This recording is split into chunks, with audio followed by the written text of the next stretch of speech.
My sister accidentally shared a group chat where my parents labeled me the family ATM because I've been helping with retirement expenses for years. He's too stupid to realize we're using him. They wrote. So I cut all ties with them, but first. Don't you dare pretend you didn't know what you were doing. My mom screamed into the phone. Her voice so loud, I had to hold it away from my ear. We're family. You can't just abandon us because your feelings got hurt.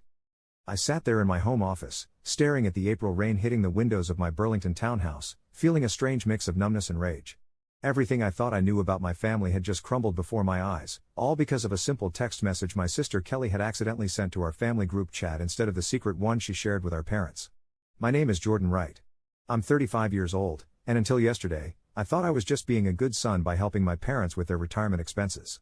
I'd built a successful marketing consulting business from scratch after college, and when it really took off 5 years ago, I started sending my parents extra money each month. They'd always struggled financially, and I wanted to make sure they could enjoy their retirement without worrying about basic expenses. What I didn't know was how they really saw me. The family ATM just sent another $3,000. My sister had texted, followed by my dad's response. Lamau, keep that gravy train running. He's too stupid to realize we're using him. Then my mother, just bought those golf clubs your father wanted. Jordan would flip if he knew his money was going to those instead of medication. The screenshots kept coming, years of conversations about how to manipulate me, how to play on my sympathies, how to extract more money. I couldn't breathe as I scrolled through message after message. Kelly quickly tried to delete them, but it was too late. I'd seen everything. 3 years of them laughing at my generosity, planning expensive vacations while telling me they couldn't afford their medications, upgrading their cars while claiming their heating bill was overwhelming their budget. For the last day, my phone had been blowing up with texts and calls from my family. My dad swore they were just joking around. My mom said I was taking things out of context. Kelly claimed she was just going along with it, to stay on our parents' good side. But their own words had exposed the ugly truth. The rain intensified outside, matching the storm raging inside me. I'd been financing their comfortable retirement for years, thinking I was helping them survive. Meanwhile, they'd been living it up, laughing at how easily they could manipulate their stupid, successful son. The betrayal cut deeper than I could have imagined. A sharp knock interrupted my thoughts. I crossed to the door, still clutching my phone, and looked through the peephole. Kelly stood on my porch soaking wet, her expression pleading. I felt my jaw tighten. I wasn't ready for this conversation, but maybe it was time to hear what she had to say. After all, I had some things to say too. I opened the door but blocked the entrance. What do you want? Kelly looked miserable, rain dripping from her hair. Jordan, please. Can I come in? I can explain everything. Explain what? How you've all been laughing at me for years. I held up my phone, the screen still showing one of her texts. Just told Jordan Dad needs dental surgery. Ka-ching. It's not what it looks like, Kelly pleaded, her voice cracking. Mom and Dad, they started it, and I just went along with it. So you were just following orders? Like some kind of financial Nazi? The words came out harsher than I'd intended, but I couldn't stop myself. I've been sending $3,000 every month, Kelly. That's $36,000 a year for 5 years. Do you know what that adds up to? Kelly looked down. I know it's a lot. $180,000, Kelly. And that doesn't include the extra for Dad's supposed medical expenses or Mom's broken furnace last winter. I felt sick saying the words, remembering how I'd skipped a vacation to send them an extra $5,000 for a furnace that apparently never needed replacing. Look. They took it too far, I know, but they're getting older and they're 65, not 95. Dad's still golfing every weekend with his fancy new clubs that I paid for while thinking he needed medication. I was shouting now, not caring if the neighbors heard. Please, Jordan. They're freaking out. Dad's worried about his heart medication. I laughed bitterly. The medication that doesn't exist? Or the real medicine he actually needs that I've been paying for while you all blow the money on luxury items? Kelly's face crumpled. I messed up. I know that. But they really do need your help now. All those extras. They've gotten used to the lifestyle. They can't afford their mortgage without you. Their mortgage on the lakeside condo they bought last year while telling me they were struggling to pay rent on their modest apartment. I felt a strange calm settling over me. I think you should leave. Jordan, please. I've been Jordan, please, for too long. Now I'm just Jordan, and Jordan is done. After Kelly left, I sank into my couch, my entire body trembling. The screenshots from their group chat played on repeat in my mind. In one, my father had written, just told Jordan the roof is leaking. Let's see how much we can squeeze out of him this time. My mother had replied, he's such a sucker for helping family. I almost feel bad. Almost. Then Kelly. Maybe we should start a betting pool on how quickly he sends the money. I've been nothing but an ATM to them, a resource to be drained, a joke. I pulled out my laptop and logged into my banking portal. Every month for the past 5 years, there it was. $3,000 transferred to my parents' joint account, plus all the emergencies, another $40,000 over the years, dental work that never happened, car repairs for problems that didn't exist, medical bills for treatments they never received. And what had I sacrificed? I delayed buying my own home for 2 years to help them with their supposed mortgage troubles. I'd worked 60-hour weeks to afford both my life and theirs.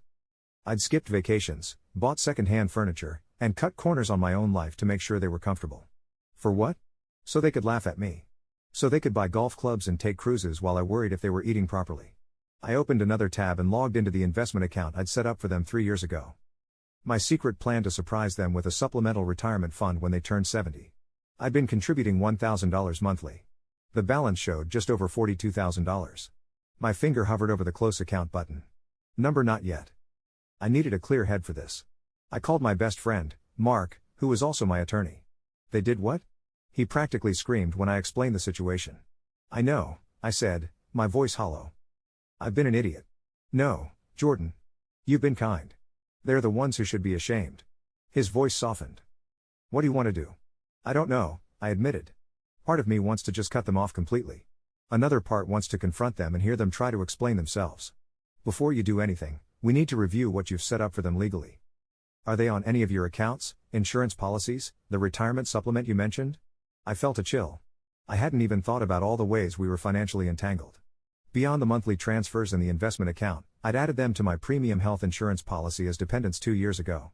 My father's heart medication, which I now question the existence of, was covered under my plan. They were also beneficiaries on my life insurance policy. I need to untangle all of this, I realized aloud. One step at a time, Mark counseled.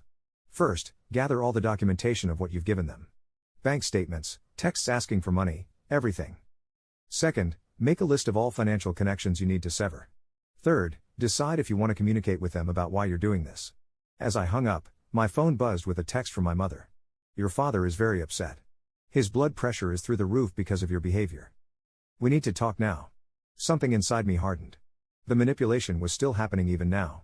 They still thought I would fold, that I would come running the moment they mentioned a health concern. Not anymore. I opened my laptop again and began taking screenshots of every monthly transfer. Then I started a document titled Family Financial Support, 5 years, and began listing every dollar, every supposed emergency, every sacrifice I'd made. By the time I finished, the document was 12 pages long, and the truth was inescapable. I wasn't just hurt, I was done. The next morning, I woke up with a clarity I hadn't felt in years. My path forward was suddenly crystal clear. Before doubt could creep in, I called into work, telling my assistant I needed a personal day. This would require my full attention. Jordan Wright speaking. I answered when my phone rang 20 minutes later. Mr. Wright, this is Samuel from Vermont Community Bank. I'm returning your call about closing an investment account. Yes. Thank you for getting back to me so quickly. I took a deep breath. I need to close the supplemental retirement account I set up for Robert and Patricia Wright. I see. May I ask if there's a problem with the account? No problem with the account, I said. Just a problem with the intended recipients. After confirming my identity and authority over the account, Samuel walked me through the process. Since I was the sole controller of the account, it had been intended as a gift. I could close it without my parents' knowledge or consent. The $42,680 would be transferred back to my primary account within 3 business days. Is there anything else I can help you with today, Mr. Wright? Actually, yes. I'd like to cancel all recurring transfers to the joint account belonging to Robert and Patricia Wright. Those are currently set at $3,000 monthly. Correct? Correct? My voice didn't waver. I'd like that stopped immediately. Step 1 complete. Next, I called my health insurance provider. This one was trickier. Mid-year changes to dependents required a qualifying life event, and discovering your parents have been scamming you wasn't on their list. But after explaining my situation to a sympathetic representative named Miguel, he found a solution. Since they have their own residence and you no longer provide more than 50 of their financial support, we can process this as a change in dependent status, he explained. They'll receive notification that they've been removed from your policy effective at the end of the month, which gives them 30 days to find alternative coverage. That's perfect, I said. Thank you for understanding. Family situations can be complicated, Miguel said kindly. Been there myself. Step 2 complete. The life insurance policy was the easiest change. A simple online form removed my parents as beneficiaries and replaced them with a local children's charity. By noon, I'd systematically dismantled every financial connection to my family except one, my sister Kelly's student loan, which I'd been paying for the past 3 years. She still had 2 years of payments left at $580 monthly. That one gave me pause. Kelly had participated in the deception, but she'd also seemed genuinely remorseful. Had she been pressured by her parents, or was she just sorry she got caught? My phone pinged with a text from Kelly. Mom and Dad are freaking out. Dad says his prescription refill was denied at the pharmacy. What did you do? That answered that question. Not a word of apology or understanding, just more pressure to restore the flow of money. I replied, their consequences are not my problem anymore. My phone immediately rang. Kelly. I sent it to voicemail. Instead, I opened my email and composed a formal letter to my parents, attaching the 12-page document I'd created the night before. I titled it simply, Financial Support Provided, 02-2018 to 02-2023. The email read, Robert and Patricia, attached is a comprehensive accounting of the financial support I have provided over the past 5 years, totaling $221,865. This includes monthly transfers, emergency funds, medical expenses, and the supplemental retirement account I established for you. As of today, all recurring transfers have been stopped. You have been removed as dependents from my health insurance policy effective May 31st, and the retirement account has been closed. Your duplicity has been documented with screenshots of your own messages, revealing how you have systematically manipulated and deceived me while mocking my generosity. Do not contact me again unless it is to repay what you have taken under false pretenses. Jordan Wright. I read it over twice, attach the document, and hit send. Step 3 complete. Then I blocked their numbers on my phone, removed them from my social media, and sat back in my chair, exhausted but relieved. For the first time in years, my money was truly my own. I managed 3 days of blessed silence before they found a way around my blocks. The doorbell rang at 8:30 p.m. while I was reviewing client proposals. Through the peephole, I saw my parents and Kelly standing on my porch, their faces a mixture of anger and panic. I didn't open the door. Instead, I called Mark. They're at my house, I whispered, as if they might hear me through the walls. Do not let them in, he said firmly. If they don't leave, call the police for trespassing. That feels extreme. Trust me, Jordan. Once they're inside, it'll be much harder to get them out, physically and emotionally. The doorbell rang again, followed by pounding. Jordan, my father shouted. We know you're in there. You can't just cut us off without talking to us. I sent a text to Kelly. I have nothing to say. Please leave or I'll call the police. Through the peephole, I watched Kelly check her phone, show it to my parents, and then have what appeared to be a heated discussion. My mother seemed to be crying, while my father's face had turned an alarming shade of red. Eventually, they left, but not before my father shouted, You're going to regret this, Jordan. We're family. You can't just abandon us. The irony of him using the word abandon wasn't lost on me. They'd abandoned any pretense of loving me years ago, seeing me only as a resource to exploit. The next morning, the emails started. My mother wrote a lengthy guilt trip about my father's health declining without his medication. My father sent a terse message demanding I stop this childish behavior immediately. Kelly pleaded that our parents couldn't afford their mortgage payment without my help. I forwarded each one to Mark without responding to them. 3 days later, I received a certified letter from my parents. Inside was a handwritten note from my mother. Jordan, we don't understand why you're punishing us like this. Yes. We made some jokes in poor taste, but that's what families do.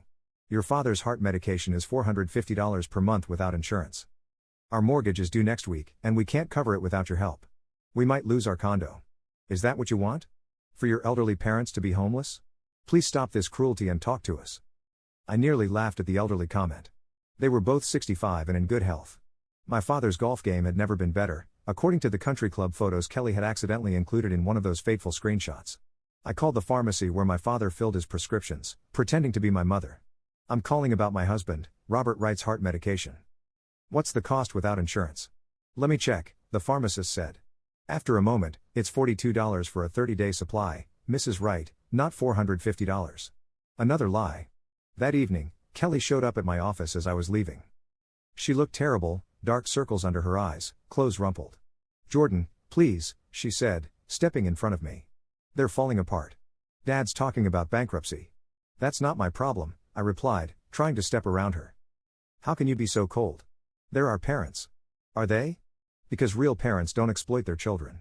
Real parents don't laugh behind their kids' backs about how stupid and gullible they are. They made mistakes, but no. I cut her off. A mistake is forgetting a birthday. What they did was calculated and cruel. For years, Kelly. Years. The condo is going into foreclosure. They can't make the payments without you. I felt a momentary pang of guilt, but then remembered a screenshot. Just convinced Jordan we're struggling with rent. Meanwhile, we're closing on the lake condo next week. Cheers. They shouldn't have bought a place they couldn't afford, I said flatly. What about Dad's medication? The prescription that costs $42, not $450, he can get a job at Walmart if he needs to cover that. Kelly's eyes widened. How did you? I did my research. No more lies, Kelly. I walked past her to my car. Tell them to look into government assistance programs. That's what they're there for. Jordan, she called after me. They're talking about moving in with me. I can't handle that. I turned back. That sounds like a you problem, Kelly. Welcome to consequences. 2 weeks after cutting my family off, I was sitting in a therapy session I'd finally scheduled for myself. Dr. Bennett, a man in his 50s with kind eyes and a no-nonsense demeanor, listened as I recounted the whole sordid story. Every day, I swing between feeling strong and feeling horrible, I admitted. Like yesterday, I found out from a mutual friend that my parents had to cancel their country club membership. I actually felt guilty about it for hours. That's normal, Doctor, Bennett said. You're grieving the family you thought you had. That includes grieving the role you played as their supporter. But they didn't deserve my support. They were using me. Both things can be true at once. They didn't deserve your support, and you can still feel loss about no longer providing it. I pondered that while Dr. Bennett continued. The role of family provider clearly became part of your identity. Now you're redefining who you are without that role. I hadn't thought about it that way, but he was right. For 5 years, I tied my self-worth to being the successful son who could support his parents. Who was I now? As I was leaving my session, I received an unexpected call from my Uncle Pete, my father's brother who lived across the country in Oregon. We weren't close, but I answered out of curiosity. Jordan? It's your Uncle Pete. I just got a strange call from your father asking if he and your mother could come live with us for a while. He said you'd cut them off financially and they were about to lose their home. Is that true? I sighed. It's complicated, Uncle Pete. I figured. Your dad has always had a talent for selective storytelling. His tone was dry. Want to tell me your side? So I did, explaining everything from the screenshots to the lies about medical expenses. When I finished, there was a long silence. I'm not surprised, he finally said. Your father tried to pull similar stunts with me years ago. It's why we're not close. I refused to fund his lifestyle. You knew? I felt a wave of betrayal all over again. Why didn't you warn me? Would you have believed me? They had you convinced they were struggling and you were their hero. Sometimes people have to discover the truth themselves. He was right. I wouldn't have believed him. For what it's worth, he added, I told your father I wouldn't take them in. I suggested they downsize and live within their means. He hung up on me. After we disconnected, I felt strangely validated. I wasn't crazy for cutting them off. I wasn't a horrible son. I was just the latest target of their manipulation, and I'd finally wised up. That evening, I received a text from Kelly from a new number. Mom and Dad are moving into my spare room next week. They're selling the condo. Dad's furious about it. I can't believe this is happening. I didn't respond. 3 days later, another text. The condo is on the market. Dad's car got repossessed yesterday. This is getting really bad. I almost texted back, almost asked if they needed help with moving expenses. But then I remembered a particular screenshot where Kelly had written, Jordan just asked if Dad was doing okay after his doctor's appointment for the heart issue that doesn't exist. They'd made their choices. Now they were living with the consequences. Week 3 brought an email from a name I didn't recognize. The subject line, message from your parents. Apparently, they'd enlisted a family friend to reach out since I'd blocked them everywhere. The message detailed how they'd been forced to sell most of their furniture, how my father's health was deteriorating from the stress, and how they'd had to apply for food stamps, something my proud father considered humiliating. The email concluded. They just want a chance to talk to you, to explain and apologize. I considered it for all of 5 seconds before hitting delete. Their idea of an apology would be whatever they thought might turn the money faucet back on. I was done being manipulated, done being their ATM. For the first time in years, my money was going toward my future, not their pretend emergencies. The guilt was fading, replaced by something unexpected, freedom. 6 months after I'd cut off all contact, I arrived home from a business trip to find my parents sitting on my porch steps. My father had lost weight, and my mother's carefully maintained highlights had grown out, revealing gray roots. They were both wearing clothes I didn't recognize, cheaper looking than their usual attire. My instinct was to turn around and drive away, but Dr. Bennett and I had discussed this possibility in therapy. I was stronger now. I could face them without being manipulated. I parked in the driveway and approached slowly, my heart pounding. What are you doing here? Jordan, my mother's voice cracked. Please, we just want to talk. We've learned our lesson, my father added. These past months have been hell. I unlocked my door. You have 5 minutes. Inside, they perched awkwardly on my couch while I remained standing, arms crossed. We're sorry, my mother began. We never should have taken advantage of your generosity. My father nodded. We've lost everything, the condo, the car, our savings. We had to move in with Kelly, and her place is so small. Your mother has to sleep on a pull-out couch. The country club revoked our membership, my mother added. All our friends there, they don't call anymore. My medication costs have been terrible without your insurance, my father continued. Medicare doesn't cover everything. I listened to them list everything they'd lost waiting for an actual apology. It never came.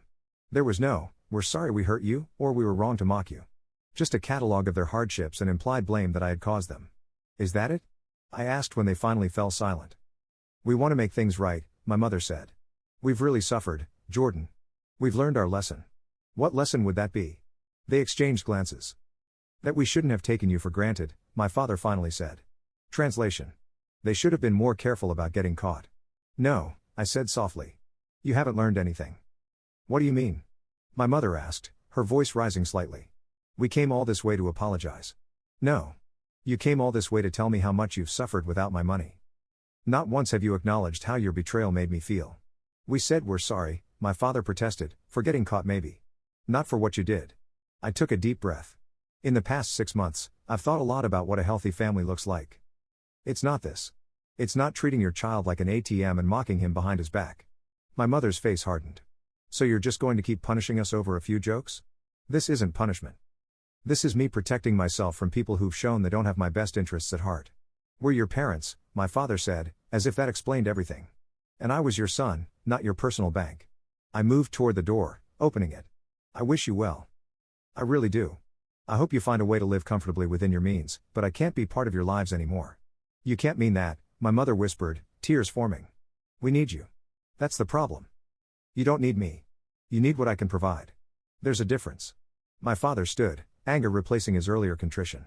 So that's it? After everything we've done for you? What exactly have you done for me, Dad? Besides take and take and take? He had no answer. As they walked out the door, my mother turned back. You'll regret this, Jordan.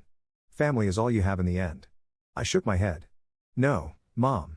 Family is supposed to be the people who love you unconditionally. I've built that family with my friends. What you offered was just a transaction. I closed the door and leaned against it, listening to their footsteps retreat down the path. I expected to feel guilt or grief. Instead, I felt an overwhelming sense of peace. The ATM was permanently closed, and for the first time in my adult life, I was truly free.